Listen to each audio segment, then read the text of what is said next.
So first things first, disconnect your battery terminal. Make sure there's not any accidents with the airbag deploying.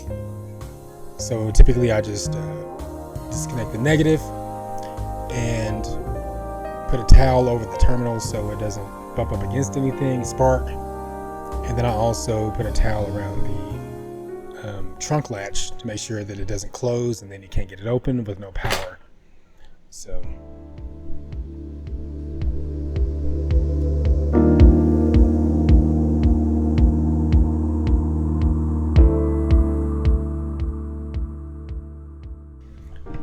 So this is by far the most difficult part of the change out. Is there's a small slit in the steering wheel, and this is the original one that you have to go in. You have to go in with a small screwdriver or like an ice pick or something like that, and you have to depress a spring that's locked around a metal like latch.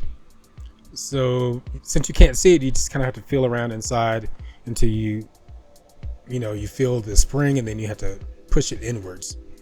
So basically you push it up and you twist it to where it's flat, facing left and right, and then you go towards the center to depress the clip. So now I'll show that in a little bit more detail. I actually pull the steering wheel apart after the installation so you can see in more detail how it looks.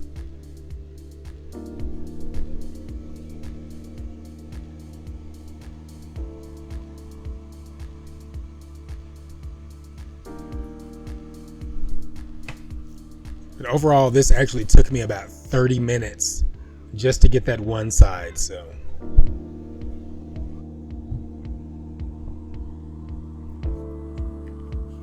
after I got that side off, the left side was actually a lot easier since I had a technique that worked a little bit better. But I'll actually have a video next that shows in detail how everything looks behind the steering wheel. So once you have the steering wheel removed, then you just remove all of the harnesses. Mine only had two, just for the airbag itself and then for the heated steering wheel. So this is how everything looks behind the steering wheel. Essentially, you just insert the screwdriver, and then you turn it, and then you depress the clip, the spring-loaded mechanism.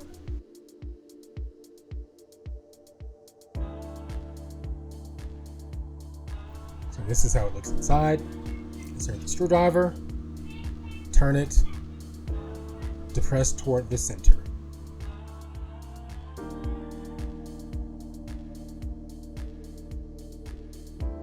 And there's a spring-loaded mechanism that you have to actually depress. So the screwdriver has to go in flat-faced against that and pull it in toward the center.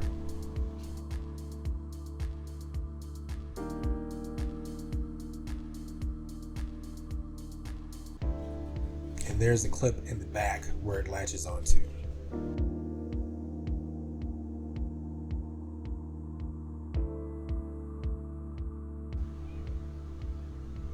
And the replacement steering wheel, the M Sport steering wheel, the spring is not as stiff.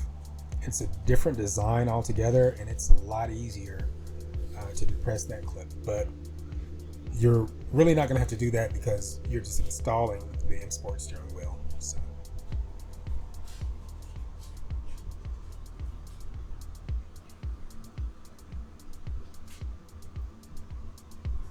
So here you just remove the center bolt and holds it to the steering column.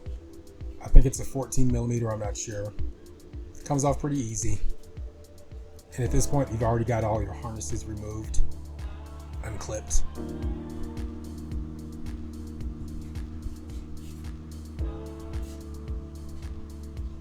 Then just guide your harnesses through their paths in the steering wheel. And you can see that center guideline where you need to keep it for the new steering wheel as well.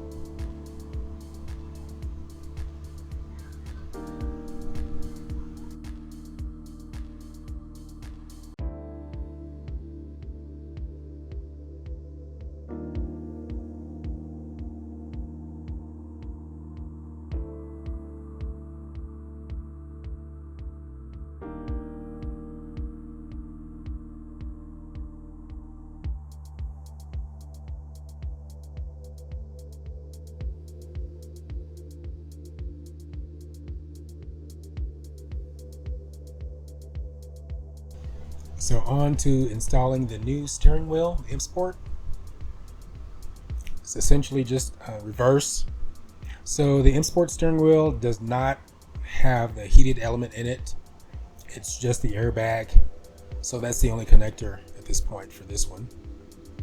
And I ordered this from eBay, from Belarus, I forget the seller, but came in perfect condition. Everything works fine. All the lights illuminate fine. All the buttons are really nice. I'll say the buttons on the import steering wheel are a lot nicer in feel and click than the standard steering wheel. And it just looks a lot nicer.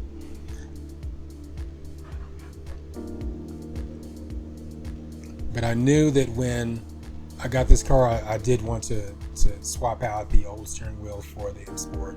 It just looks a lot nicer. Grips in the hands a lot better. Just a lot nicer feel. And accentuates the cabin a lot better. Just looks for a lot nicer environment.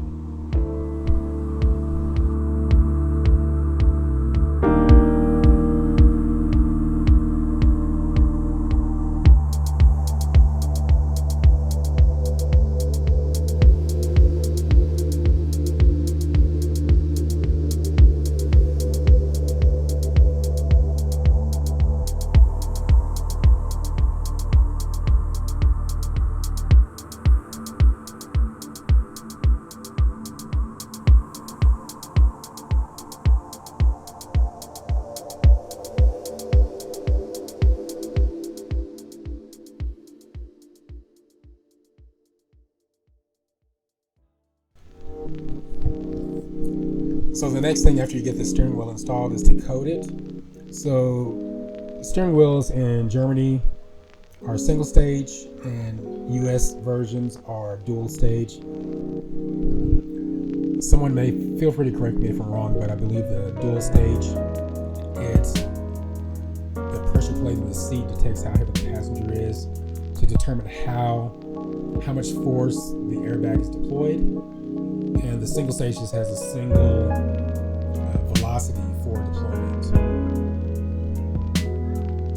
But essentially, you just use a BMW program called eSys to code it out, to code it from dual stage to single stage.